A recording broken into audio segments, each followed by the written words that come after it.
نحمده ونصلي على رسوله الكريم اما بعد فاعوذ باللہ من الشیطان الرجیم۔ ماشاءاللہ آن لائن اکیڈمی کی جانب سے سیرت النبی کورس کروا رہی ہوں۔ آج ہمارا 5واں لیکچر ہے اور ہم انشاءاللہ اس میں بہت کچھ پڑھیں گے۔ درود شریف پڑھ لیجئے۔ اللہم صلی علی محمد وعلی آل محمد کما صلیت علی ابراہیم وعلی آل ابراہیم انک حمید مجید۔ اللہم بارک علی محمد وعلی آل محمد کما بارکت علی ابراہیم وعلی آل ابراہیم انک حمید مجید۔ ہم نے اپنے چوتھے لیکچر میں پڑھا تھا حضور صلی اللہ تعالی علیہ وسلم کی کتنی صاحبزادیاں ہیں اور کتنی اولادیں تھیں اور کس سے حضور صلی اللہ علیہ وسلم کی نسل برقرار تب جاری آگے بڑھی، اور اس کے علاوہ حضور صلی اللہ علیہ وسلم کی کتنی بیویاں تھیں، اور اس کے علاوہ اس میں مسائل کے متعلق بھی ہم نے پڑھا تھا۔ انشاءاللہ ابھی ہم پڑھیں گے حضور صلی اللہ علیہ وسلم کی پھوپھیوں کے بارے میں اور حضور صلی اللہ علیہ وسلم کے بعثت کے بارے میں کہ کس طرح حضور صلی اللہ علیہ وسلم کا ظہور ہوا۔ عبد المطلب کے 10 بیٹے تھے: حارث، زبیر، حجل، زرار، مقوم، ابو لہب، عباس، حمزہ، ابو طالب، عبداللہ، جن میں سے عبداللہ آپ صلی اللہ علیہ وسلم کے والد ماجد ہیں، باقی 9 آپ صلی اللہ علیہ وسلم کے چچا ہیں۔ حضرت عباس رضی اللہ تعالی عنہ اپنے سب بھائیوں میں چھوٹے ہیں۔ آپ صلی اللہ علیہ وسلم کی پھوپھیاں 6 ہیں: امیمہ، ام حکیم، برہ، عاتکہ، صفیہ، عروہ۔ آپ صلی اللہ علیہ وسلم کی پہرہ داری کرنے والے سعد بن معاذ رضی اللہ تعالی عنہ، جنہوں نے غزوہ بدر میں آپ صلی اللہ علیہ وسلم کی نگہبانی کی، ذکوان بن عبد قیس رضی اللہ تعالی عنہ، محمد بن مسلمہ رضی اللہ تعالی عنہ انصاری نے غزوہ احد میں، زبیر رضی اللہ عنہ نے خندق میں، اور عباس بن بشیر رضی اللہ تعالی عنہ و سعد بن ابی وقاص رضی اللہ تعالی عنہ اور ابو ایوب رضی اللہ تعالی عنہ اور بلال رضی تعالی عنہ نے وادی قرہ میں پہرہ دیے۔ اور جب یہ آیت نازل ہوئی واللہ یعصمک من الناس، اللہ تعالیٰ خود آپ صلی اللہ علیہ وسلم کی حفاظت کریں گے، تو پہرہ داری اٹھا دی گئی۔ جب حضور صلی اللہ علیہ وسلم کو نبوت ملنے والی تھی، اس سے پہلے کیا واقعات ہوئے ہم تھوڑے بہت پڑھیں گے، اور وہ کس نام سے خانہ کعبہ میں مشہور تھے، اور حضور صلی اللہ علیہ وسلم کے عام معاملات کیا تھے نبوت ملنے سے پہلے۔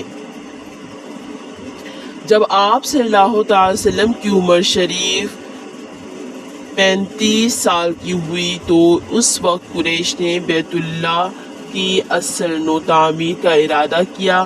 ہم نے پچھلی روایت میں پڑھا تھا کہ 40 سال کی عمر میں ہی، 25 سال کی عمر میں ہی، اور بعض روایت میں ہے 35 سال کی عمر میں۔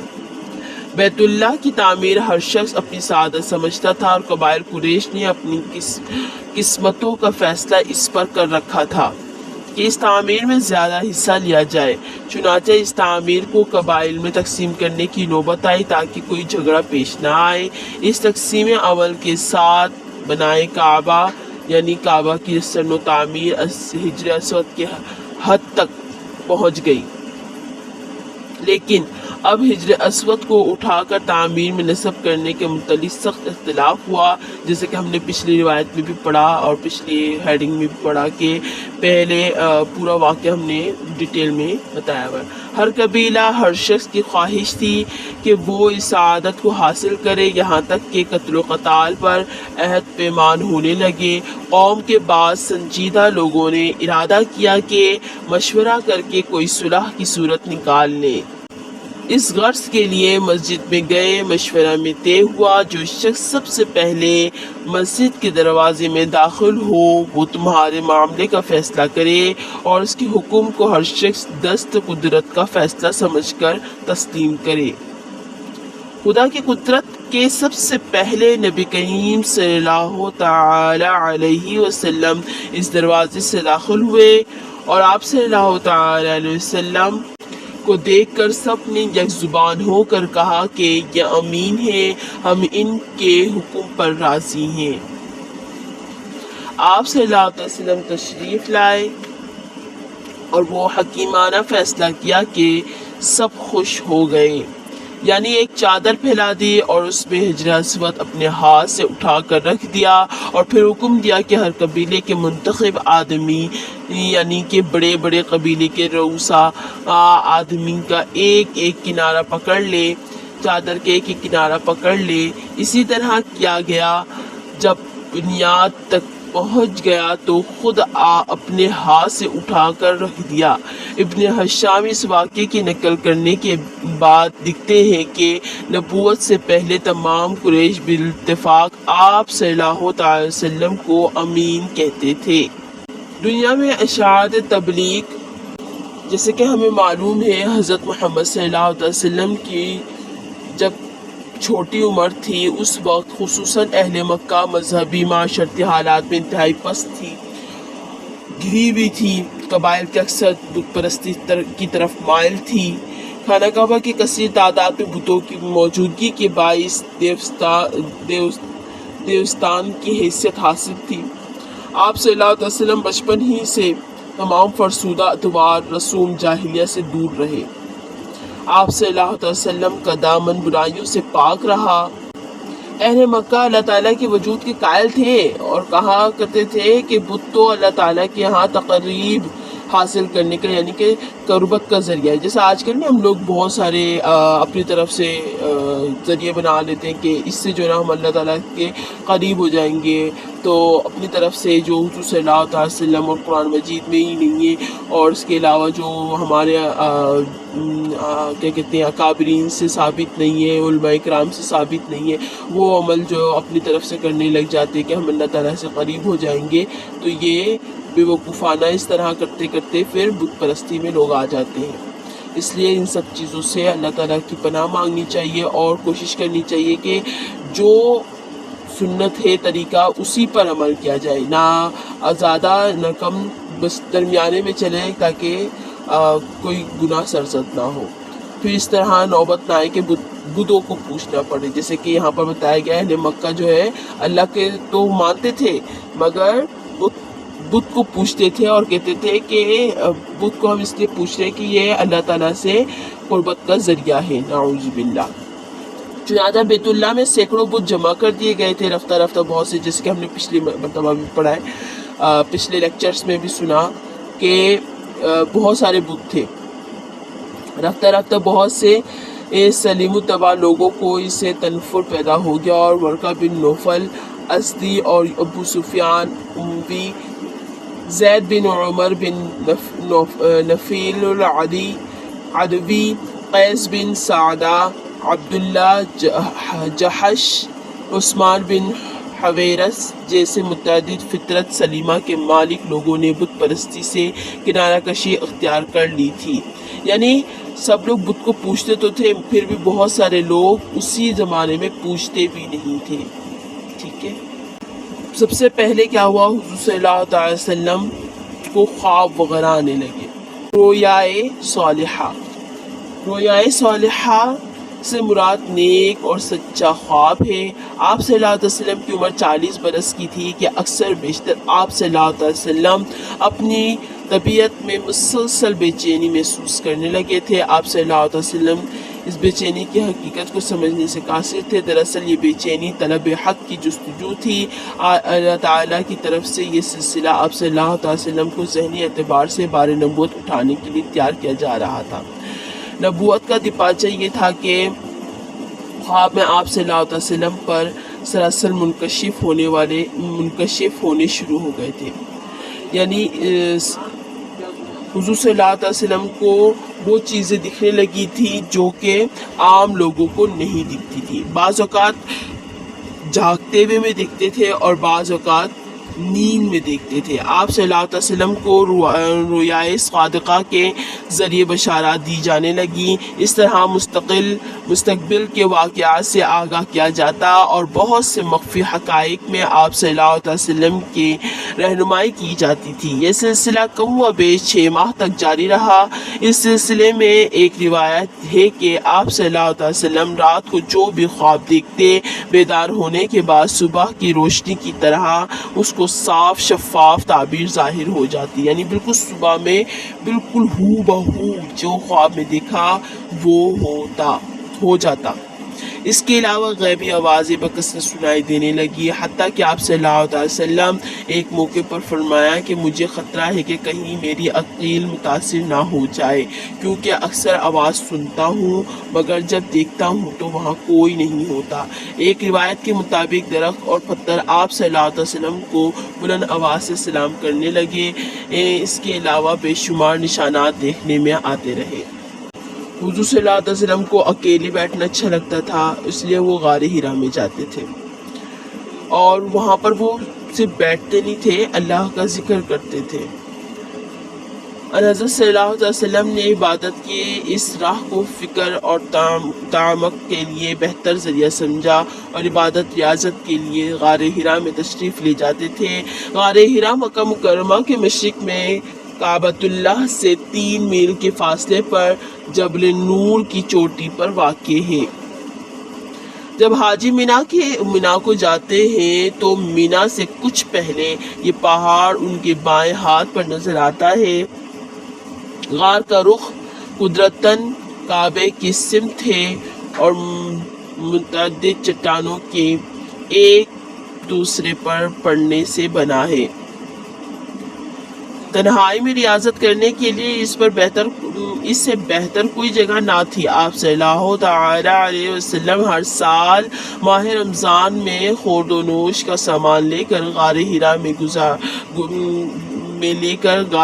میں گزارتے تھے اور گھر واپس آنے سے پہلے خانہ کعبہ کا طواف کرتے تھے۔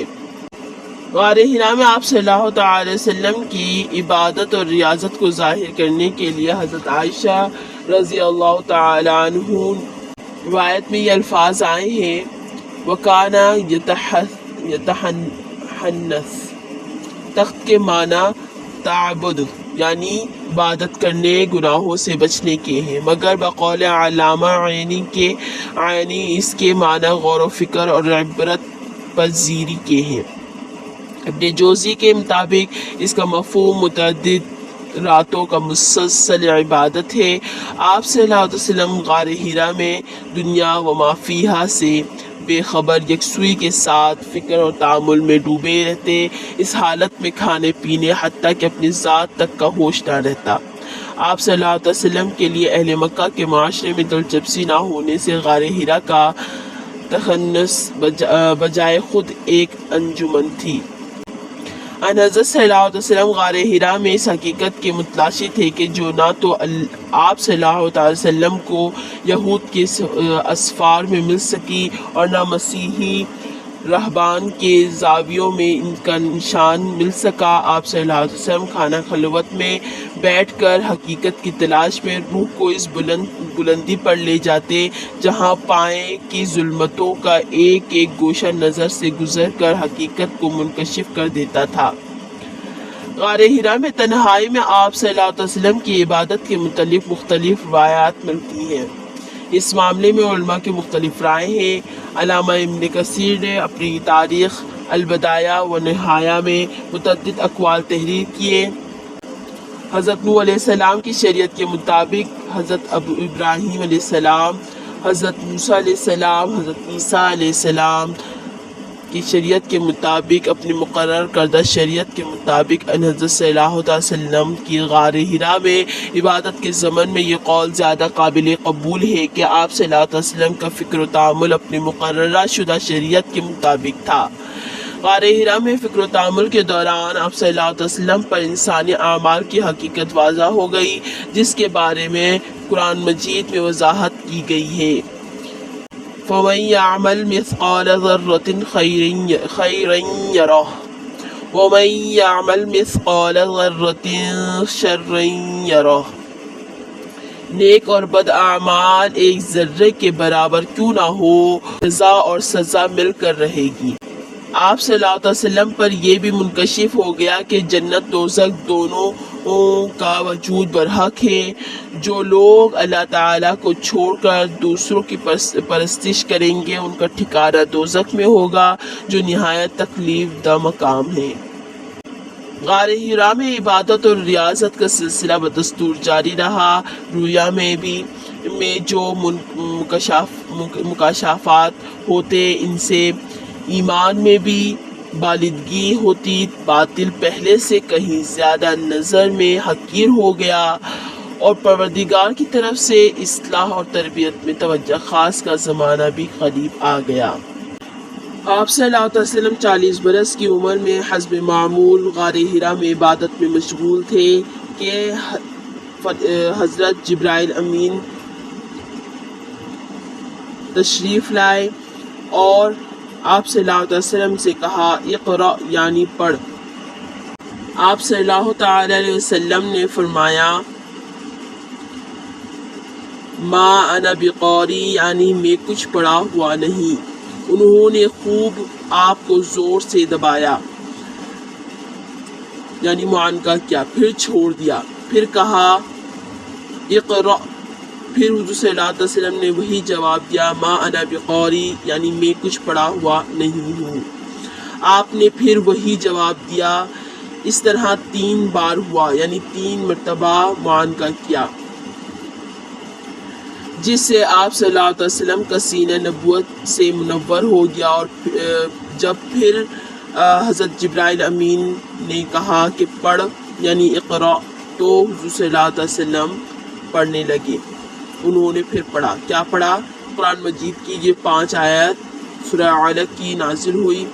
اقرأ بسم ربک الذی خلق خلق الانسان من علق اقرأ وربک الاکرم الذی علم بالقلم علم الانسان ما لم یعلم۔ پڑھ اپنے رب کے نام سے جو سب کا بنانے والا، بنایا آدمی کو جمے ہوئے لہو سے۔ پڑھ تیرا رب بڑا کریم ہے، جس نے علم سکھایا، قلم سے سکھایا آدمی کو جو وہ نہ جانتا تھا۔ حضرت صلی اللہ تعالی وسلم اس واقعے کے بعد گھر تشریف لائے، جلال الہی سے لبریز تھے۔ حضرت خدیجہ رضی اللہ تعالی عنہا سے فرمایا مجھے کمبل اڑا دو، اور جب طبیعت سنبھلی تو حضرت خدیجہ رضی اللہ تعالی عنہا سے سارا ماجرا بیان کیا۔ حضرت خدیجہ رضی اللہ تعالی عنہا نے آپ صلی اللہ علیہ وسلم کو تسلی دیتے ہوئے کہا بخدا اللہ آپ صلی اللہ علیہ وسلم کو ضائع نہیں کرے گا، کیونکہ آپ صلی اللہ علیہ وسلم تو صلہ رحمی کرنے والے، صداقت شعار، راست باز، دوسروں کے بار اٹھانے والے، یعنی کہ یہ حضور صلی اللہ علیہ وسلم اسی وقت جو ہے بیواؤں کے بھی کام آتے تھے، یعنی بیواؤں کے خرچہ اٹھاتے تھے، محتاجوں کی مدد کرنے والے، مہمان نواز، مصائب میں دوسروں کی مددگار ہیں۔ آپ صلی اللہ علیہ وسلم کے رفیق حیات کی یہ گواہی، آپ صلی اللہ علیہ وسلم کے کردار کی عظمت، آپ صلی اللہ علیہ وسلم کے اخلاق کی بلندی اور آپ صلی اللہ علیہ وسلم کے محاسن کی بڑائی کی روشن دلیل ہے۔ انسان دوسروں سے تو چھپا رہ سکتا ہے مگر رفیق زندگی سے نہیں۔ حضرت خدیجہ رضی اللہ تعالی عنہا کے ان الفاظ میں ان کے 15 سالہ عینی مشاہدات کی جھلک صاف دکھائی دیتی ہیں۔ حضرت خدیجہ رضی اللہ تعالی عنہا آپ صلی اللہ علیہ وسلم کو اپنے چچا زاد ورقہ بن نوفل کے پاس لے گئے اور بعض روایت میں آتا ہے کہ ورقہ بن نوفل کو بلایا۔ کچھ عرصہ قبل بت پرستی چھوڑ کر نصرانی ہو گئے اور عیسائی عالم تھے۔ حضرت خدیجہ رضی اللہ تعالی عنہا نے غار حرا میں پیش آنے والا واقعہ ان سے بیان کیا۔ انہوں نے تمام قصہ سننے کے بعد کہا، یہ تو وہی ناموس اعظم ہے جو حضرت موسیٰ علیہ السلام پر اللہ کی طرف سے نازل ہوا تھا۔ ناموس یونانی لفظ ہے جس کے معنی قانون کے ہیں اور لفظ تورات کا ترجمہ یونانی میں اسی لفظ سے کیا جاتا ہے، یعنی ناموس کہتے ہیں ان لوگ کی زبان میں، یونانی زبان میں تورات کو۔ علامہ بلازری کے مطابق ورقہ بن نوفل نے ان الفاظ کا بھی اضافہ کیا، میں گواہی دیتا ہوں کہ آپ صلی اللہ تعالی علیہ وسلم وہی نبی صلی اللہ تعالی علیہ وسلم ہیں جن کی حضرت عیسیٰ علیہ السلام نے بشارت دی تھی۔ کاش میں اس وقت تک زندہ رہوں جبکہ قوم آپ صلی اللہ تعالی وسلم کو ستائے گی، یعنی مکہ والے، اور آپ صلی اللہ علیہ وسلم کو اپنے شہر سے نکال دے گی، یعنی مکہ سے، تاکہ آپ صلی اللہ علیہ وسلم کی مدد کروں۔ آپ صلی اللہ علیہ وسلم نے ورقہ بن نوفل کی یہ بات سن کر فرمایا، کیا سچ مچ میری قوم مجھے اپنے شہر سے نکال دے گی؟ اس پر ورقہ بن نوفل نے کہا، بخدا آج تک جو بھی اس دعوے کو لے کر آیا ہے اس کے ساتھ اس کی قوم نے یہی سلوک کیا، یعنی حق جو بھی لے کر آتا ہے تو اس کی قوم اس کے ساتھ ایسا ہی سلوک کرتی ہے۔ ابتدا میں جب نبی کریم صلی اللہ علیہ وسلم پر وحی نازل ہوئی تو یعنی ہم نے پڑھا بھی جو سورہ اعلیٰ کی 5 آیتیں تھیں، آپ صلی اللہ علیہ وسلم اعلاناً تبلیغ کے لیے معمول نہ تھے، بلکہ اس میں صرف آپ صلی اللہ علیہ وسلم کی ذات کے لیے احکام تھے۔ پھر کچھ دنوں سلسلہ وحی منقطع رہنے کے بعد جو آپ صلی اللہ علیہ وسلم پر دوبارہ وحی شروع ہوئی تو اس میں آپ صلی اللہ علیہ وسلم کو تبلیغ اسلام کے لیے حکم ہوا، یعنی اعلاناً، مگر دنیا میں جہالت اور ضلالت کی حکومت تھی، بالخصوص عرب کا غرور، تکبر، تقلید آبائی انہیں حق پر کان لگانے کی ہرگز اجازت نہ دیتی تھی۔ اس لیے ابتدا میں حکمت الہیہ کا اقتضا یہ ہوا کہ آپ صلی اللہ علیہ وسلم کو اعلاناً تبلیغ اشاعت اسلام کا امر نہ کیا جائے تاکہ اول ہی سے لوگ متنفر نہ ہو جائیں۔ چنانچہ حضرت صلی اللہ علیہ وسلم نے ابتدائی دعوت اسلام اپنی جان پہچان کے لوگوں اور ان شخصوں سے شروع کی جن سے آپ صلی اللہ علیہ وسلم کا اعتماد تھا، جن پر آپ صلی اللہ علیہ وسلم کو اعتماد تھا، یا آپ فراست کے ذریعے اس میں خیر صلاح کے آثار دیکھتے۔ اس طریق سے سب سے پہلے زوجہ مطہرہ حضرت خدیجہ رضی اللہ تعالی عنہا اور حضرت ابو بکر رضی اللہ تعالی عنہ، آپ صلی اللہ علیہ وسلم کے چچا زاد بھائی حضرت علی رضی کرم اللہ وجہہ، اور آپ صلی اللہ علیہ وسلم کے متنبی یعنی کہ منہ بولے بیٹے زید بن حارث رضی اللہ تعالی عنہ مشرف با اسلام ہوئے۔ اس میں پھر الگ الگ باتیں ہیں، جیسے کہ حضرت خدیجہ رضی اللہ تعالی عنہ سے جب غار حرا میں پیش آنے والے واقعات بتائے تو اس میں وہ ایمان لیے۔ حضرت ابو بکر کسی سفر میں تھے، وہاں پر کسی راہب نے ان کو بہت ساری باتیں بتائیں کہ تمہارے یہاں پر جو ہے نا ایسے ایسے نبوت کے جو وہ ہیں ظہور ہوگا اور تم ان کے ساتھی ہو، اس طرح سے ان کو بھی تنبیہ کر دی تھی۔ اور حضرت علی رضی اللہ تعالیٰ عنہ جو ہے وہ نماز پڑھ رہے تھے حضور صلی اللہ علیہ وسلم اور ان کی زوجہ، تو پھر انہوں نے دیکھا تو ان کو اچھا لگا تو انہوں نے کہا وہ اس طرح ایمان لے آئے۔ اور حضرت ابو بکر رضی اللہ تعالیٰ عنہ نبوت سے پہلے آن حضرت صلی اللہ علیہ وسلم کے دوست بھی تھے. آپ صلی اللہ علیہ وسلم کے صدق اور دیانت اخلاق سے خوب واقف تھے. جب آپ صلی اللہ علیہ وسلم نے ان کو رسالت الہیہ کی خبر دی تو فوراً آپ صلی اللہ علیہ وسلم آپ رضی اللہ تعالیٰ عنہ نے تصدیق کی. مطلب کوئی بھی جملہ نہیں کہا. جیسے حضور صلی اللہ علیہ وسلم نے ان کو دعوت دی وہ فوراً قبول کر لیے, کوئی ایک لفظ بھی نہیں کہا اور کلمہ پڑھ کر مسلمان ہو گئے. ابو بکر صدیق رضی اللہ تعالیٰ عنہ اپنی قوم کے مسلم بزرگ تھے. تمام معاملات میں لوگ ان پر اعتماد کرتے تھے. اسلام میں داخل ہونے کے بعد آپ رضی اللہ تعالیٰ عنہ نے ان لوگوں کو دعوت اسلام دینی شروع کی جن میں کچھ خیر صلاح کے آثار دیکھے حضرت ابو بکر نے. چنانچہ حضرت عثمان غنی, عبد الرحمن بن عوف, سعد بن ابی وقاص, زبیر بن عوام, طلحہ بن عبید اللہ رضی اللہ تعالی عنہم نے ان کی دعوت قبول کی اور آپ رضی اللہ تعالی عنہ ان سب کو حضرت صلی اللہ علیہ وسلم کی خدمت میں لے گئے اور سب کے سب مسلمان ہو گئے. اس کے بعد ابو عبیدہ بن جراح, عبیدہ بن حارث بن عبد المطلب, سعید بن زید عدوی, ابو سلمہ مخزومی, خالد بن سعید بن وقاص, خالد بن سعید بن عاص رضی اللہ تعالی عنہم, عثمان بن مسعود, ان کے دونوں بھائی قدامہ اور عبید اللہ رضی اللہ تعالی عنہما, اور ارقم بن ارقم رضی اللہ تعالی عنہ مشرف با اسلام ہوئے. یہ سب کے سب قریش میں سے تھے. غیر قریش میں سے سہیب رومی, عمار بن یاسر, ابو ذر غفاری, عبداللہ بن مسعود رضی اللہ تعالی عنہم اسلام میں داخل ہوئے. اس وقت تک یہ دعوت اسلام محض خفیہ جاری تھی.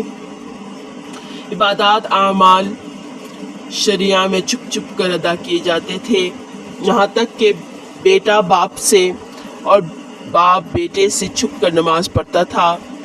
جب مسلمانوں کی تعداد 30 سے بڑھ گئی تو حضرت صلی اللہ علیہ وسلم نے ان کے لیے ایک وسیع مقرر کیا جس میں وہ سب جمع ہو جایا کرتے تھے. آپ صلی اللہ علیہ وسلم ان کو تعلیم فرماتے تھے. اس طریقے کی دعوت اسلام 3 سال تک جاری رہی. اسی دوران میں قریش کی ایک خاص جماعت اسلام میں داخل ہو گئی. پھر اور لوگ بھی داخل ہونا شروع ہو گئے اور یہ خبر مکہ میں پھوٹ نکلی اور یعنی مکہ میں بہت زیادہ مشہور ہو گئے اور لوگوں میں جا بجا اس کا چرچا ہونے لگا. اب اعلاناً دعوت حق کا وقت آ پہنچا. 3 سال کے بعد جب کہ کثرت سے مرد عورت اسلام میں داخل ہونے لگے, لوگوں میں اس کا چرچا ہوا, تو خداوند عالم نے حضرت صلی اللہ علیہ وسلم کو فرمایا کہ علی اعلان لوگوں کو کلمہ حق پہنچائیں. آپ صلی اللہ علیہ وسلم نے فوراً اس حکم کی تعمیل کی. مکہ کی پہاڑی صفا پر چڑھ کر اور قبائل قریش کا نام لے کر آواز دی. جب تمام قبائل جمع ہو گئے تو آپ صلی اللہ علیہ وسلم نے اولاً سب سے دریافت کیا کہ اگر میں آپ کو خبر دوں کہ غنیم کا لشکر تم پر چلا آ رہا ہے اور قریب ہے کہ تم پر لوٹ ڈال لے,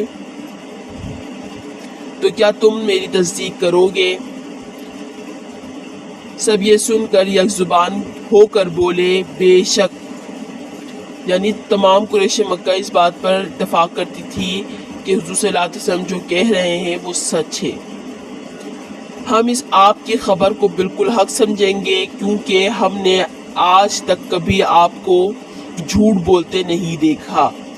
یہ ایک زبان ہو کر کہہ رہے ہیں, یہ خود قریش مکہ جو کفار تھے. اس کے بعد آپ صلی اللہ علیہ وسلم نے فرمایا کہ میں تمہیں خبر دیتا ہوں کہ تم نے اپنے باطل عقائد کو نہ چھوڑا تو خدا تعالیٰ کا سخت عذاب تم پر آنے والا ہے۔ اور فرمایا جہاں تک مجھے معلوم ہے دنیا میں کوئی انسان اپنی قوم کے لیے اس تحفے سے بہتر تحفہ لے کر نہیں آیا جو میں تمہارے لیے لایا ہوں۔ میں تمہارے لیے دین اور دنیا کی فلاح و بہبود لے کر آیا ہوں، اور خداوند عالم نے مجھے حکم فرمایا ہے کہ تمہیں اس کی طرف دعوت دوں۔ خدا کی قسم اگر میں تمام دنیا کے انسانوں سے جھوٹ بولتا تب بھی تمہارے سامنے جھوٹ نہ بولتا، اور اگر ساری دنیا کو دھوکہ دیتا تب بھی تمہیں دھوکہ نہ دیتا۔ اس ذات قدس کی قسم ہے جو ایک ہے اور جس کا کوئی سہیم شریک نہیں کہ میں تمہاری طرف خصوصاً تمام عالم کی طرف عموماً خدا تعالیٰ کا رسول پیغمبر ہوں۔ یہ دعوت تبلیغ کا سلسلہ اسی طرح جاری رہا۔ عرب کو جب یہ معلوم ہوا کہ آپ صلی اللہ علیہ وسلم کی وحی میں ان کے بتوں کی حقیقت کھولی گئی ہے، ان کی پرستش کرنے والوں کی بے وقوفی ظاہر کی گئی ہے، تو آپ صلی اللہ علیہ وسلم کی عداوت یعنی دشمنی کے لیے کھڑے ہو گئے۔ ان کے ایک جماعت آپ صلی اللہ علیہ وسلم کے چچا ابو طالب کے پاس آئی کہ وہ آپ صلی اللہ علیہ وسلم کو اس قسم کی باتوں سے روک دے یا آپ صلی اللہ علیہ وسلم کی حمایت چھوڑ دے۔ ابو طالب نے ایک عمدہ پیرائے میں جواب دیا۔ حضرت صلی اللہ علیہ وسلم اسی طرح کلمہ حق کی نشر اشاعت میں سرگرم اور بتوں کی عبادت سے لوگوں کو منع کرتے رہے۔ جب عرب کو اس پر صبر نہ ہو سکا تو پھر ابو لہب کے ابو طالب کے پاس آئے اور سختی سے ان سے مطالبہ کیا۔ ابو طالب کے پاس آ کر کیا مطالبہ کیا؟ آپ اپنے بھتیجے کو باز رکھیں ورنہ ہم سب تمہارے خلاف جنگ کریں گے یہاں تک کہ فریقین میں سے کوئی ایک فنا ہو جائے، یعنی حضور صلی اللہ علیہ وسلم ختم ہو جائے یا ہم ختم ہو جائے، ہم لوگ تب تک لڑتے رہیں گے۔ اب تو ابو طالب کو بھی فکر ہوئی اور حضرت صلی اللہ علیہ وسلم سے اس معاملے میں گفتگو کی۔ آپ صلی اللہ علیہ وسلم نے فرمایا، اے عم بزرگوار، خدا کی قسم اگر وہ میرے داہنے ہاتھ میں آفتاب اور بائیں ہاتھ میں ماہتاب لا کر رکھ دے، یہ چاہے کہ میں خدا کا کلمہ اس کی مخلوق کو نہ پہنچاؤں تو میں ہرگز اس کے لیے آمادہ نہیں ہو سکتا، یہاں تک کہ یا خدا کا سچا دین لوگوں میں پھیل جائے یا کم از کم اسی جدوجہد میں میں اپنی جان دے دوں۔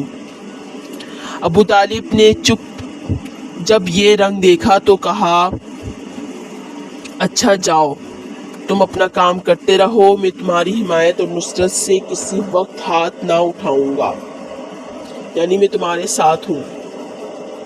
جب قریش نے دیکھا کہ بنی ہاشم اور بنی عبد المطلب آپ صلی اللہ علیہ وسلم کے ساتھ ہیں، ادھر موسم حج قریب ہے، اس موقع پر آپ صلی اللہ علیہ وسلم تبلیغ میں سرگرم کوشش کریں گے اور آپ صلی اللہ علیہ وسلم کے کلام حق کی مقناطیسی کشش سے سب واقف تھے، اس لیے اندیشہ ہے کہ اب ان کا مذہب تمام دنیا کے اطراف میں پھیل جائے گا۔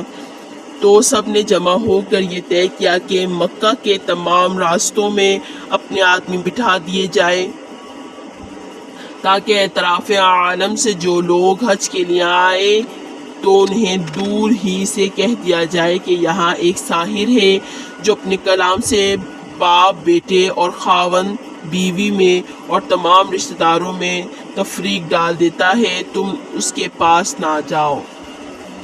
لیکن چراغ رو کے ایزد فرزد فروزد کیسے کش تف زندہ رشیش بسوزد، یعنی خدا کی قدرت ان کا یہ طرز عمل حضرت صلی اللہ تعالی وسلم کی تبلیغ کا کام کر گیا۔ اگر وہ ایسا نہ کرتے تو ممکن تھا کہ بہت سے لوگ آپ صلی اللہ علیہ وسلم کا ذکر نہ سنتے، لیکن ان کی اس جدوجہد نے سب کو آپ صلی اللہ علیہ وسلم کا مشتاق بنا دیا۔ کہتے ہیں نا کہ اللہ تعالیٰ کی جو مشیت ہوتی ہے نا، اللہ تعالیٰ کی جو تدبیر ہوتی ہے نا، لوگ جتنا بھی کچھ کر لیں کوئی ان کی تدبیر کام نہیں آتی۔ اب یہاں پر قریش مکہ نے کیا کیا کہ سب کو یہ، ہر ایک فرد کو یہ کہہ کر یہ کیا کہ ان کو جستجو میں ڈال دیا۔ اب وہ جستجو کے عالم میں آ کر حضور صلی اللہ علیہ وسلم کے پاس آ کر ان کی بات سنتے اور اس طرح مشرف با اسلام ہو جاتے، اسلام میں داخل ہو جاتے۔ جب قریش اپنی تدبیروں میں ناکام رہے اور دیکھا کہ روز آپ صلی اللہ علیہ وسلم کی دعوتیں عام ہوتی جاتی ہیں اور لوگ کثرت سے اسلام میں داخل ہو رہے ہیں، تو اب ہر قسم کی اظہار ثانی شروع کی اور مکہ کے چند اوباش لوگوں کو جمع کر کے اس پر آمادہ کیا کہ وہ آپ صلی اللہ علیہ وسلم کا ہر مجلس میں استہزاء کریں، یعنی مذاق اڑائے، جس صورت سے ممکن ہو آپ صلی اللہ علیہ وسلم کو تکلیف پہنچائے۔ ایک مرتبہ حضرت صلی اللہ علیہ وسلم خانہ کعبہ کے پاس نماز پڑھ رہے تھے، جب سجدے میں گئے تو ابو جہل نے موقع غنیمت سمجھ کر ارادہ کیا کہ آپ کا سر مبارک کچل ڈالے، مگر دشمن اگر قوی است نگہبان قوی تراست، یعنی کہ اگر دشمن جو ہے بہت طاقتور ہے تو اللہ تعالیٰ بھی نگہبان سے زیادہ طاقتور ہے، اگر دشمن قوی ہے تو نگہبان سے زیادہ قوی ہے۔ جب پتھر لے کر آپ صلی اللہ علیہ وسلم کے قریب پہنچتا ہے تو ہاتھ کانپ جاتے ہیں، پتھر ہاتھ سے گر جاتا ہے، رنگ فک ہو جاتا ہے، یعنی نیلا پڑ جاتا ہے، بھاگ کر اپنی جماعت کے پاس آتا ہے اور کہتا ہے کہ جب میں نے آپ صلی اللہ علیہ وسلم کے سر کی جانب ہاتھ بڑھانے کا ارادہ کیا تو ایک عجیب وضاح کا اونٹ منہ کھولے ہوئے میری طرف جھپٹا اور قریب تھا کہ مجھے کھا جائے۔ میں نے ایسا اونٹ آج تک نہیں دیکھا۔ یہ واقعہ ہے جو کفار کے مجمع میں سب کے سامنے پیش آیا اور خود کفار کے سردار ابو جہل نے اس کا اقرار کیا۔ ابو جہل، عقبہ بن ابی محیط، ابو لہب، عاص بن وائل، اسود بن یغوث، اسود بن عبد المطلب، ولید بن مغیرہ، نضر بن حارث، یہ لوگ ہر وقت حضرت صلی اللہ تعالی علیہ وسلم کے در پہ آزار رہتے تھے، یعنی کہ کیسے حضور صلی اللہ علیہ وسلم کو نقصان پہنچایا جائے، کیسے ان کو تکلیف دی جائے۔ ان میں سے کسی کو اسلام کی توفیق نہیں ہوئی، بلکہ سب کے سب نہایت ذلیل ہو کر ہلاک ہوئے۔ کچھ غزوہ بدر میں تلوار کی گھاٹ اتر گئے اور کچھ نہایت گندے اور سخت امراض میں گل سڑ گئے اور مر گئے۔ جب کفار قریش نے دیکھا کہ یہ تدبیر بھی کارگر نہیں ہوئی کہ حضور صلی اللہ علیہ وسلم کی مجلس میں بھی استہزاء کر رہے ہیں، تکلیف بھی پہنچا رہے، پھر بھی کچھ کام نہیں دے رہا، اب سب نے مشورہ کیا اور طے یہ کیا کہ وہ اپنے سب سے زیادہ چالاک سردار عتبہ بن ربیعہ کو آپ صلی اللہ علیہ وسلم کے پاس بھیجیں تاکہ وہ آپ صلی اللہ علیہ وسلم کو ہر قسم کی دنیاوی طمع دلائے، یعنی لالچ دلائے۔ شاید اس تدبیر سے آپ صلی اللہ علیہ وسلم اپنی دعوت سے خاموش ہو بیٹھے۔ عتبہ بن ربیعہ آپ صلی اللہ علیہ وسلم کی خدمت میں حاضر ہوا۔ آپ صلی اللہ علیہ وسلم مسجد میں نماز پڑھ رہے تھے، پاس جا کر کہا، بھتیجے تم حسب نسب کے اعتبار سے ہم سب میں بہتر ہو، اس کے باوجود تم نے اپنی جماعت میں تفریق ڈال دی اور ان کے معبودوں کو اور ان کو برا بھلا کہا، ان کو اور ان کے آباء و اجداد کو جاہل ٹھہرایا۔ تم آج اپنے دل کی بات کہہ دو۔ اگر اس سارے قصوں میں تمہاری غرض یہ ہے کہ بڑی دولت جمع کر لوں تو سنو، ہم تمہارے واسطے اتنا مال جمع کر دینے کے لیے تیار ہیں کہ تم اہل مکہ میں سے سب سے زیادہ مالدار ہو جاؤ۔ اگر یہ چاہتے ہو کہ تمہیں سرداری حاصل ہو جائے تو اس پر راضی ہیں کہ تمام قریش کا سردار بنا دیں۔ آپ کے حکم کے بغیر کوئی ذرہ نہیں ہلائیں، اور اگر آپ کے غرض بادشاہت ہے تو ہم آپ کو اپنا سب کا بادشاہ بھی بنا سکتے ہیں، اور اگر تم پر معاذ اللہ کسی جن کا اثر ہے اور یہ اسی کا کلام وحی تم لوگوں کو سناتے ہو اور تم اس کی دفع کرنے سے عاجز ہو تو ہم آپ کے لیے کوئی طبیب تلاش کریں جو آپ کا علاج کرے۔ جب عتبہ اپنے کلام سے فارغ ہوا تو نبی کریم صلی اللہ علیہ وسلم نے اس کی ساری داستان کے جواب میں ایک سورت قرآن کی سنا دی، جن کو سن کر عتبہ ہکا بکا رہ گیا اور اپنی قوم میں واپس آ کر کہنے لگا کہ خدا کی قسم آج میں نے ایسا کلام سنا ہے کہ اس سے پہلے اپنی عمر میں کبھی نہیں سنا۔ خدا کی قسم نہ وہ شعر ہے، نہ نجمیوں کا کلام ہے، اور نہ سحر ہے، نہ جادو ہے۔ میری رائے یہ ہے کہ تم سب اس شخص یعنی حضرت صلی اللہ علیہ وسلم کی ایذا سے باز آ جاؤ، کیونکہ ان کا کلام میں نے سنا ہے، واللہ اس کی شان عظیم ظاہر ہونے والی ہے۔ میں تمہارا خیر خواہ ہوں، تم میری بات مانو۔ یہ قریش سے کہہ رہا ہے عتبہ، اور زیادہ نہیں تو کچھ دنوں تک انتظار کرو، اگر عرب ان پر غالب آ گئے تو تم مفت میں اس تکلیف سے نجات پاؤ گے، اور اگر وہ عرب پر غالب آ گئے تو ان کی عزت ہماری ہی عزت ہے، کیونکہ وہ ہمارے ہی قبیلے سے ہیں۔ قریش اپنے سب سے زیادہ ہوشیار سردار کی یہ باتیں سن کر حیران رہ گئے اور یہ کہہ کر جان چھڑائی کہ اس پر محمد نے جادو کر دیا ہے۔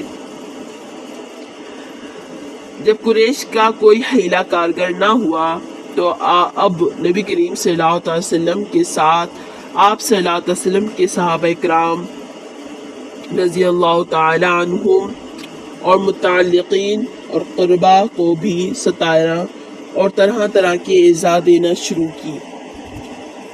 حضرت بلال وغیرہ صحابہ رضی اللہ تعالی عنہم کو سخت ایذائیں دی، یعنی جو غلام تھے ان کو زیادہ سخت وہ ایذائیں تکلیف دی جاتی تھی۔ گرم گرم ریت میں لٹانا، پھر ان کے اوپر گرم پتھر رکھ دینا، پھر لوہے کی جو ناخن ہاتھ ٹائپ جو نا لوہے کی سلاخیں ہوتی ہے اس سے جو نا ہے پیٹھ میں کھرچنا، اور اس کے علاوہ ناخن کاٹ دینا یا انگلیاں کاٹ دینا، اس طرح کی ایذائیں دیتے تھے۔ حضرت عمار بن یاسر رضی اللہ تعالیٰ عنہ کی والدہ ماجدہ اسی بنا پر نہایت دردناک طریقے سے شہید ہو گئیں، جو ہماری سب سے پہلے شہید ہونے والی خاتون ہیں۔ حضرت سمیہ حضرت عمار بن یاسر رضی اللہ تعالیٰ عنہ کی والدہ، ان کو 2 اونٹوں کے درمیان باندھ کر ایک اونٹ کو دوسرے سمت، دوسرے اونٹ کو دوسرے سمت انہوں نے جانے کے لیے زور دیا، اور پھر اس طرح سے وہ خاتون جو ہے ہماری جو صحابیاں ہیں وہ شہید ہو گئی، 2 ٹکڑے ہو گئے ان کے۔ وہ یہ سب پہلا واقعہ شہادت ہے جو اسلام میں پیش آیا۔ حضرت صلی اللہ علیہ وسلم اپنی ذات پر ہر قسم کے مظالم اور تکالیف برداشت کرتے رہے، مگر جب صحابہ رضی اللہ تعالی عنہم اور دیگر اقارب تک اس کی نوبت پہنچی اور دیکھا کہ وہ نہایت صبر کے ساتھ تمام مظالم سہنے کے لیے تیار ہیں، جن کے کچھ واقعات میں بتاتی ہوں۔ جیسے کہ میں نے بتایا کہ ریت پر گھسیٹنا، گرم ریت پر، دھوپ، تیز دھوپ ہوتی ہے مکہ میں بہت زیادہ، اور جسموں کو گرم لوہے سے داغتے، پانی میں ڈبکیا دیتے۔ حضرت خباب رضی اللہ تعالیٰ عنہ بن ارد کے تعلق قبیلہ تمیم سے تھا، انہیں قریش نے تکلیف پہنچائے۔ ایک دن کوئلے جلا کر ان پر لٹایا گیا اور ایک شخص چھاتی پر پاؤں رکھ کر کھڑا رہا تاکہ کروٹ نہ بدل سکے۔ خباب رضی اللہ عنہ رضی اللہ تعالیٰ عنہ نے مدتوں بعد جب یہ واقعہ حضرت عمر رضی اللہ تعالیٰ عنہ کے سامنے بیان کیا تو پیٹھ کھول کر دکھائی کہ برس کے داغ کی طرح بالکل سفید تھی۔ حضرت بلال حبشی رضی اللہ تعالیٰ عنہ قریش کی سردار امیہ بن خلف کے غلام تھے۔ انہیں اسلام قبول کرنے کی پاداش میں امیہ بن خلف نے گرم ریت پر لٹایا اور بھاری پتھر سینے پر رکھ دیا۔ حضرت بلال حبشی رضی اللہ تعالیٰ عنہ قریش کے سردار امیہ بن خلف کے غلام تھے۔ انہیں اسلام قبول کرنے کی پاداش میں گرم ریت پر لٹایا، بھاری پتھر سینے پر رکھ دیا، لیکن وہ اپنی روش پر قائم رہے۔ عمار بن یاسر چوتھے شخص تھے جنہوں نے اسلام قبول کیا۔ انہیں بھی قریش جلتی ہوئی زمین پر لٹاتے اور اس قدر مارتے کہ بے ہوش ہو جاتے تھے۔ ان کے والد اور والدہ کے ساتھ بھی یہی سلوک کیا جاتا تھا۔ حضرت عمار کی والدہ سمیہ کو ابو جہل نے اسلام قبول کرنے کے جرم میں برچھی مار کر شہید کر دیا تھا۔ میں نے بتایا تھا بھی تھوڑی دیر پہلے کہ کس طرح سے انہوں نے شہید کیا تھا۔ حضرت صہیب کو اسلام لانے کی وجہ سے اہل قریش اس قدر اذیت دیتے تھے کہ ان کی حواس مختل ہو جاتے تھے۔ جب انہوں نے مدینہ ہجرت کرنا چاہا تو قریش نے ان سے کہا اپنا سارا مال متاع چھوڑ جاؤ تو جا سکتے ہو۔ انہوں نے اس شرط کو خوشی سے منظور کیا۔ اسلام قبول کرنے کی پاداش میں نہ صرف مرد بلکہ خواتین، جن میں حضرت لبینہ، حضرت زریرہ، حضرت نہیدیہ، ام عبیس کو جسمانی اذیتیں برداشت کرنا پڑی، لیکن اہل قریش کے یہ مظالم، بحرمیہ، عبرت ناصفاکیاں مسلمانوں کو رائے حق سے متزلزل یعنی ہلا نہ سکی، بے سود ثابت ہوئی۔ سب انتہائی ظلم و تشدد کے باوجود جانثار ثابت ہوئے۔ جانثار مینس کہ جان نچھاور کرنے والے ثابت ہوئے حضور صلی اللہ علیہ وسلم پر۔ اس کلمہ حق اور نور الہی سے منہ موڑنے کے لیے تیار نہیں ہے جو ان کو آپ صلی اللہ علیہ وسلم کے ذریعے سے وصول ہوا ہے، تو حضرت صلی اللہ علیہ وسلم کو اجازت دی کہ ملک حبشہ کی طرف ہجرت کر کے چلی جائیں۔ صحابہ اکرام کو اجازت دی۔ عطائے نبوت سے 5ویں سال رجب میں 12 مرد عورتوں نے حبشہ کی طرف ہجرت کی، جن میں حضرت عثمان رضی اللہ تعالیٰ عنہ اور آپ رضی اللہ عنہ کی زوجہ حضرت رقیہ رضی اللہ تعالیٰ عنہ بھی تھی۔ نجاشی بادشاہ حبشہ نے ان مہاجرین کا اکرام کیا۔ یہ سب امن اور عافیت کے ساتھ وہاں رہنے لگے۔ جب قریش کو اس کی خبر ہوئی تو عمر بن عاص اور عبداللہ بن ربیعہ کو نجاشی کے پاس بھیجا۔ ملک حبشہ کے بادشاہ کو نجاشی کہتے ہیں کہ لوگ مفسد ہیں، ان کو اپنی قلم رو میں ٹھہرنے کی اجازت نہ دو، مطلب اپنے ملک میں رہنے کی اجازت نہیں دو، بلکہ ان کو ہمارے سپرد کر دو۔ نجاشی ایک سنجیدہ آدمی تھا۔ اس نے ان کے جواب میں کہا کہ میں یہ کام اس وقت تک نہیں کر سکتا جب تک کہ ان کے مذہب اور خیالات کی تحقیق نہ کر لوں۔ ان حضرات سے نجاشی نے یہ دریافت کیا کہ اپنا مذہب اور ان کی صحیح واقعات بتلائیں، تو جعفر بن ابی طالب رضی اللہ تعالی عنہ آگے بڑھے اور فرمایا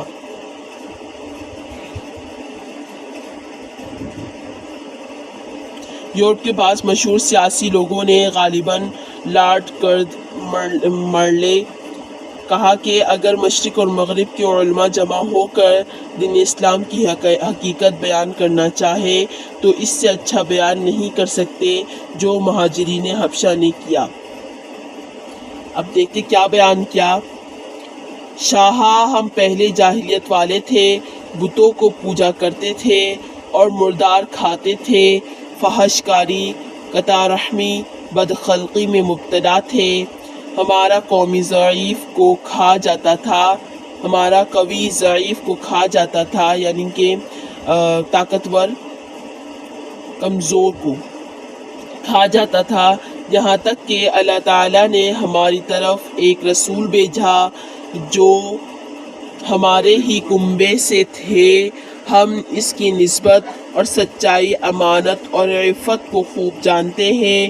انہوں نے ہمیں اس کی دعوت دی کہ اللہ کو ایک سمجھے، اس کے ساتھ کسی کو سہیم اور شریک نہ جانیں اور بت پرستی چھوڑ دیں، سچ بولے، عزیز و قارب کے ساتھ صلح رحمی کریں، پڑوسیوں کے ساتھ اچھا سلوک کریں اور محرمات سے منع فرمایا، اور خون بہانے اور جھوٹ بولنے اور یتیم کا مال کھانے سے روکا۔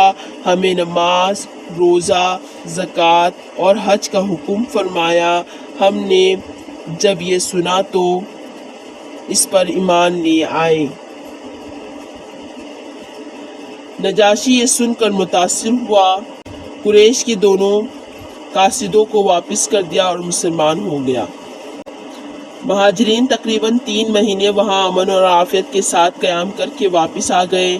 اس وقت حضرت عمر فاروق رضی اللہ تعالی عنہ بھی حضرت صلی اللہ علیہ وسلم کی دعا کی برکت سے مشرف با اسلام ہو گئے۔ اس وقت مسلمانوں کی مردم شماری 40 مرد اور 11 عورتوں سے زائد نہ تھی۔ فاروق اعظم حضرت عمر رضی اللہ تعالی عنہ کے داخل اسلام ہونے سے مسلمانوں کو ایک قسم کی شوکت حاصل ہوئی، اور وہ لوگ جو دلائل اور واضحہ کے ذریعے سے اسلام کی حقانیت کا یقین کر چکے تھے مگر قریش کے ایذا کے خوف سے اسلام ظاہر نہ کرتے تھے، اب اعلانیہ اسلام میں داخل ہونے لگے۔ اس طرح قبائل عرب میں اسلام پھیلتا اور ترقی کرتا رہا۔ جب قریش نے دیکھا کہ حضرت صلی اللہ علیہ وسلم، آپ کے صحابہ رضی اللہ تعالیٰ عنہم کے عزت روز بروز ترقی کر رہی ہے اور بادشاہ حبشہ نے بھی مسلمانوں کا احترام کیا، تو انہیں اپنا انجام نظر آنے لگا۔ تمام قریش نے یہ طے کیا کہ بنی عبد المطلب اور بنی ہاشم سے مطالبہ کیا جائے کہ وہ اپنے بھتیجے محمد صلی اللہ علیہ وسلم کو ہمارے سپرد کر دیں، ورنہ ہم ان سے بالکل قطع تعلق کر دیں گے۔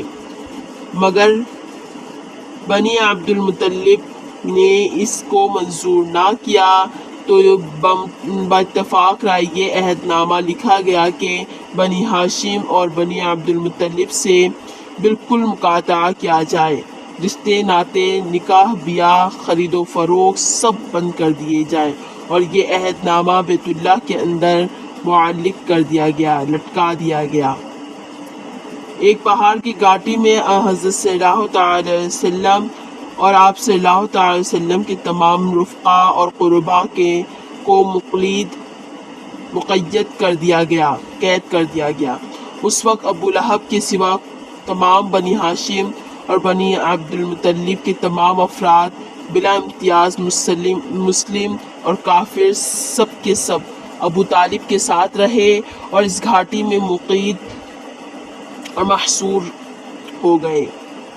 سب طرف سے آمد و رفت کے راستے بند تھے، خورد و نوش کا سامان تھا ختم ہو گیا، جو کھانا پینا تھا وہ سب ختم ہو گیا، تو سخت اضطراب پیش آیا۔ شدت بھوک سے درختوں کے پتے تک کھانے کی نوبت آئی۔ یہ حالت دیکھ کر رسول صلی اللہ علیہ وسلم نے دوبارہ صحابہ کرام رضوان اللہ تعالی عنہ کو حبشہ کی طرف ہجرت کرنے کے لیے فرمایا۔ ایک مرتبہ ایک بڑے قافلے نے ہجرت کی جس کی تعداد 83 مرد اور 12 عورتیں بیان کی جاتی ہے۔ پھر ان کے ساتھ یمن کے مسلمان بھی مل گئے، جن میں حضرت ابو موسیٰ اشعری رضی اللہ تعالیٰ عنہ اور ان کی قوم بھی تھی۔ ادھر نبی کریم صلی اللہ تعالیٰ علیہ وسلم اور باقی آل اور اصحاب نے تقریباً 3 سال انہی مظالم اور مصائب کے ساتھ بسر کیے۔ بعض روایت میں 2 سال اور بعض میں چند سال بیان کیے جاتے ہیں۔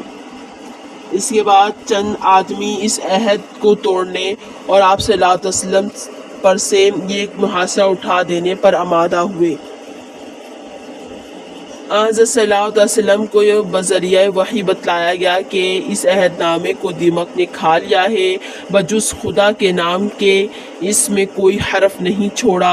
آپ صلی اللہ علیہ وسلم نے لوگوں سے بیان کیا، دیکھا تو ٹھیک اسی طرح نکلا جیسا کہ آپ صلی اللہ علیہ وسلم نے بیان فرمایا۔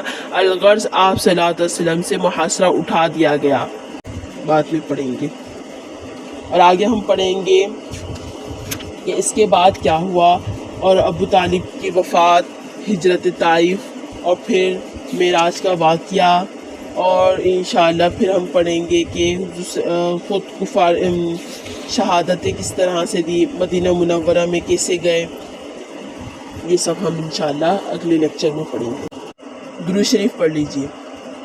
اللہم صلی علی محمد وعلی آل محمد كما صليت على إبراهيم وعلى آل إبراهيم إنك حميد مجيد اللهم بارك على محمد وعلى آل محمد كما باركت على إبراهيم وعلى آل إبراهيم إنك حميد مجيد۔ دعا کے لیے ہاتھ اٹھا لیجیے۔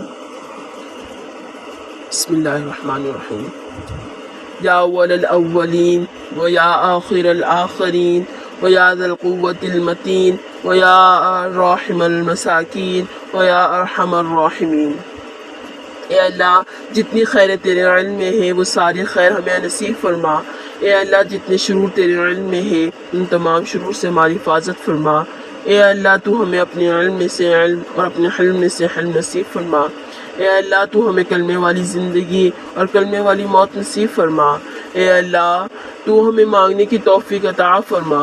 اے اللہ تو ہمیں اپنے شوق میں اور اپنے خوف سے رونے کی نعمت نصیب فرما۔ اے اللہ ہمیں مانگنا نہیں آتا تو ہمیں بن مانگے عطا فرما۔ اے اللہ ہمیں عافیت عطا فرما۔